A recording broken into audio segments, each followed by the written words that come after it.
10 trade union के आह्वान पर आगामी 26 नवंबर को होने वाले सर्वव्यापी हड़ताल को सफल बनाने हेतु सीपीएम की ओर से रानीगंज के डॉल्फिन मैदान से एक महारैली निकाली गई। 10 ट्रेड यूनियन के आह्वान पर आगामी 26 नवंबर को होने वाले सर्वव्यापी हड़ताल को सफल बनाने हेतु सीपीएम की ओर से रानीगंज के डॉल्फिन मैदान से एक महारैली निकाली गई, जो कि पूरे शहर की परिक्रमा करते हुए समाप्त हुई। इस मौके पर सीपीएम के पूर्व सांसद वंश गोपाल चौधरी ने जानकारी देते हुए बताया कि सरकार द्वारा महंगाई काफी अधिक बढ़ा दी गई है, जिसके लिए सरकार को कोई प्रयास नहीं कर रही है। साथ ही साथ लोगों को रोजगार भी नहीं मिल रहा है। वहीं दूसरी ओर सरकारी संस्थानों को निजीकरण करने पर तुली है केंद्र सरकार, जिसका पुरजोर विरोध करते हुए इस महारैली का आयोजन किया गया। इस मौके पर सीपीएम के पूर्व सांसद वंश गोपाल चौधरी के साथ साथ रानीगंज के विधायक रुनु दत्त, सुप्रियो राय, किशोर घटक, संजय प्रामाणिक, सोमनाथ चैटर्जी, कल्लोल घोष, विवेक होम चौधरी सहित महिला नेत्री कृष्णा दास गुप्ता एवं अन्य महिला सदस्यगण मुख्य रूप से उपस्थित है।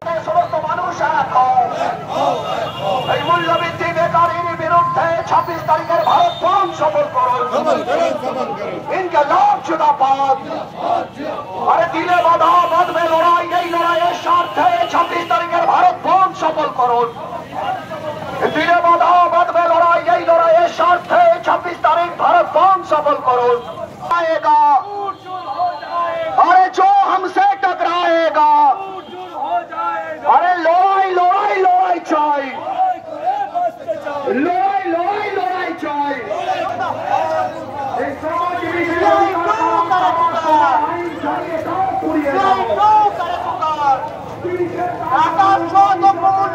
প্রতিবাদে আগামী 26 নভেম্বর গোয়া বন্ধ, চাকা বন্ধ।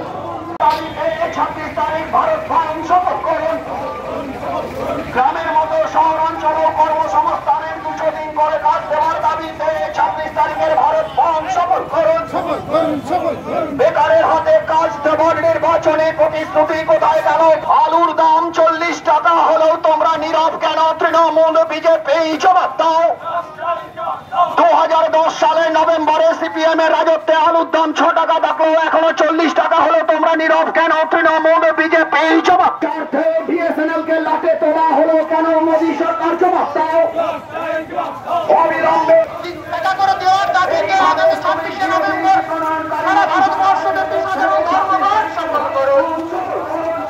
ইনকলাব জিন্দাবাদ, ইনকলাব জিন্দাবাদ।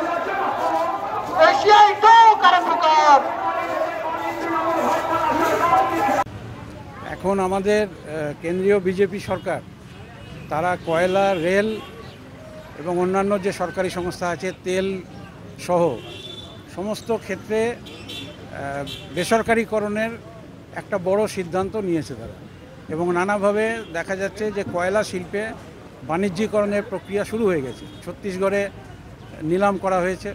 সারা দেশ জুড়ে এরকম সরকারি যে উদ্যোগ আছে, যেগুলো সরকারকে লাভজনকভাবে টাকা দেয় এবং যে টাকাতে হচ্ছে যে আমাদের দেশের অনেক উন্নয়নমূলক কাজ ঘটনা হতে পারে, সেই জায়গাতে একটা বড় বাধা এই কেন্দ্রীয় সরকার, বিজেপি সরকার তৈরি করেছে এবং এটা একটা দেশ বিক্রির খেলা বলে আমরা মনে করছি। দীর্ঘদিন সিআইটিউ, অন্যান্য কেন্দ্রীয় ট্রেড ইউনিয়ন আমরা মিলে এর বিরুদ্ধে প্রতিবাদ করে যাচ্ছি। দিল্লিতে আমাদের আইন অমান্য হয়েছে, রাজ্যে রাজ্যে আইন অমান্য হয়েছে।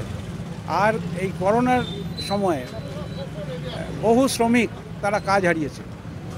সরকারি রিপোর্ট বলছে যে এখনও পর্যন্ত প্রায় 3-4 কোটি শ্রমিক তারা কাজ হারিয়েছে। ছোট মাঝারি বহু শিল্পেতে এখানে কোনোভাবে মালিকরা এই সময়ের মধ্যে টাকা তারা দিতে রাজি ছিল না এবং সামান্য কিছু টাকা তাদেরকে দেওয়া হয়েছে। বহু শ্রমিক তারা নিজস্ব যে অধিকার, সেই অধিকার হারিয়েছে, কাজ হারিয়েছে এবং আমাদের দেশে নতুন করে যে বেকার যুবকদের কাজের জায়গা, সেই জায়গাটাও একদম হারিয়ে যাচ্ছে, তলানিতে পৌঁছে যাচ্ছে। কৃষকদের বিরুদ্ধে আইন তৈরি করেছে বিজেপি সরকার এবং যে আইন তৈরি হয়েছে এই কৃষি বিলে, তাতে কৃষকরা তাদের ফসলের দাম যেমন পাবে না এবং কৃষকদের এই মালপত্র বাজারে চলে যাবে, বেসরকারি হাতে তাদের চলে যাবে এবং এই মালপত্র মুনাফাখোর কালোবাজারিরা অত্যন্ত চড়া দামে, এখন যেটা দেখা যাচ্ছে বাজারে আলু, পেঁয়াজ সমেত সমস্ত নিত্য প্রয়োজনীয় যা জিনিস আছে তার দাম ভয়ঙ্করভাবে বেড়ে গেছে। রেশনে পর্যাপ্ত আমরা শস্যের দাবি করছি, 10 কেজি করে মাথাপিছু শস্যের দাবি করেছি। 7,500 টাকা করে যাদের আয়কর দিতে হয় না এরকম পরিবারগুলোকে সেই টাকা আমরা দাবি করেছি। এবং আমরা বলছি যে শ্রমিকদের কোনো অধিকার এখন আর ভারতবর্ষে নেই। শ্রমিকদের বিরুদ্ধে যে বিল তৈরি করেছে বিজেপি সরকার, এই শ্রম বিলে 70% ছোট মাঝারি শিল্পের শ্রমিকরা তাদের আর কোনো কিছু দাবি দেওয়া নিয়ে তাদের অধিকারের কথা তারা বলতে পারবে না। সারা দেশে এই রকম একটা শ্রমিক বিরোধী, কৃষক বিরোধী, সাধারণ মানুষের বিরুদ্ধে জিনিসপত্রের চরম যে দাম বেড়েছে, কালোবাজারি, মুনাফাখোরি যা বেড়ে চলেছে, এই সরকার যাকে মদত করছে, এই সমস্ত কিছুর বিরুদ্ধে সমস্ত কেন্দ্রীয় ট্রেড ইউনিয়ন 26 তারিখে সারা দেশ জুড়ে সাধারণ ধর্মঘটে ডাক দেওয়া হয়েছে। रानीगंज से सम्राट दास की रिपोर्ट, PV न्यूज।